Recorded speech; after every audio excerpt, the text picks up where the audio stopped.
Buenas tardes, estamos con la señora Tarsila Rivera, quien es una compañera indígena con larga experiencia en el trabajo de incidencia de los pueblos indígenas en la ONU y particularmente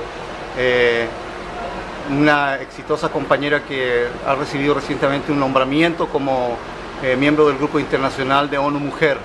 Tarsila, gracias por recibir a Diplomacia Indígena aquí en Río +20. Te queríamos consultar un poco sobre tu experiencia como representante de los pueblos indígenas en las acciones de incidencia dentro de la ONU.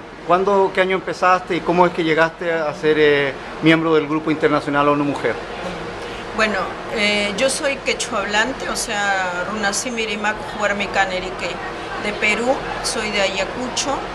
Y bueno, desde la realidad peruana, pues, ¿cuáles son las condiciones de las mujeres indígenas en las que nos tenemos que desenvolver? Entonces es para nosotras siempre un reto constante. Y uno de los retos más importantes quizá es cuando uno sale de la comunidad y se tiene que enfrentar a una serie de limitaciones por ser quechua hablante, por ser mujer o porque viene de la parte andina o amazónica, ¿no? En ese sentido, la llegada a las Naciones Unidas para mí empieza el año 87, que alguien que es en el extranjero, más específicamente en Holanda, seguía los escritos que yo hacía sobre las mujeres indígenas violadas en las cárceles en la época de la violencia.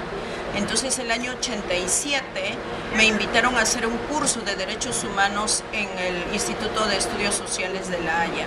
Y desde ahí me quedé con el virus de defender lo que se conoce ahora como los derechos humanos fundamentales en comparación al ejercicio y al acceso de derechos que teníamos los pueblos en las comunidades más alejadas. Entonces, ahora, después de casi 30 años, podemos decir que hay una clara comprensión de lo que es el logro de todo nuestro trabajo en el sistema de las Naciones Unidas para que se pueda considerar, reconocer y respetar los derechos individuales y colectivos de los pueblos indígenas. Yo desde el año 87-88 he participado sostenidamente primero en el grupo de trabajo sobre pueblos indígenas, con el proyecto de declaración, luego la creación del foro permanente, la creación del mecanismo de expertos y todo esto que hemos logrado a pura fuerza. Y sobre todo creo que también mucho reto y de entender la otra parte, porque es cierto, muchas veces salimos y lo queremos todo, pensando que todo va a ser muy fácil. Y no, hablando de diplomacia indígena, hemos tenido que aprender en el camino todas estas palabras que se llaman las negociaciones. Porque, por ejemplo, con el artículo 3 sobre la libre determinación, casi tomamos 10 años para entendernos cuál era la dimensión de ese concepto. Y entonces, hacer que los estados, o los gobiernos, los estados principalmente, nos entiendan en el derecho a la libre determinación. Bueno, y también entender que queríamos la libre determinación, por ejemplo, ya dentro de las fronteras de los estados, hizo que avancemos un poco en el reconocimiento de ese artículo. Tarsila, y actualmente, ¿cuáles son tus expectativas dentro del Grupo Internacional de ONU Mujer? En este caso tengo que ser bien clara que es solo una nominación y entonces es más bien un reconocimiento. Estoy dentro de del Comité Internacional y hay otro grupo que son regionales, de las regiones de América Latina. En el caso mío, pues es más bien participar con aportes para las políticas dentro de ONU Mujeres.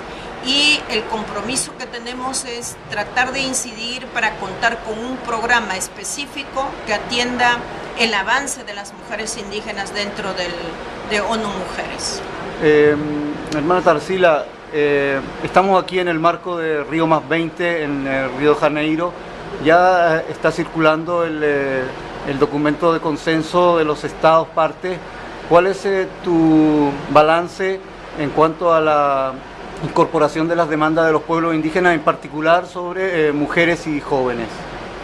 Bueno, en este caso hay bastantes avances, por ejemplo, el reconocimiento y la intención de respetar la Declaración de Derechos de Pueblos Indígenas y sobre todo que nosotros en este Cairo más 20 hemos querido que se reconozca el cuarto pilar, que es la dimensión cultural en el desarrollo sostenible, sobre todo por la práctica que los pueblos indígenas hemos tenido en lo que es la visión de la sostenibilidad del planeta. Lo que sí vemos es que está débil la consideración, por ejemplo, de los aspectos específicos para las mujeres indígenas y mujeres en general, ¿no? El día lunes o martes se ha hecho una protesta porque parece que la Iglesia tiene una fuerte presión y entonces los derechos sexuales y reproductivos, en el que también las mujeres indígenas tenemos derecho a gozar de una buena salud sexual, ¿no es cierto?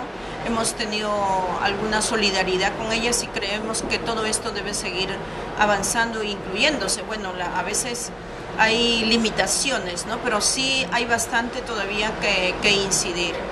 Tarsila, muchas gracias por recibirnos y te deseamos la mejor de las suertes en tu recorrido continuado por esta tarea de la diplomacia indígena. Hasta luego. Muchas gracias. Adiós.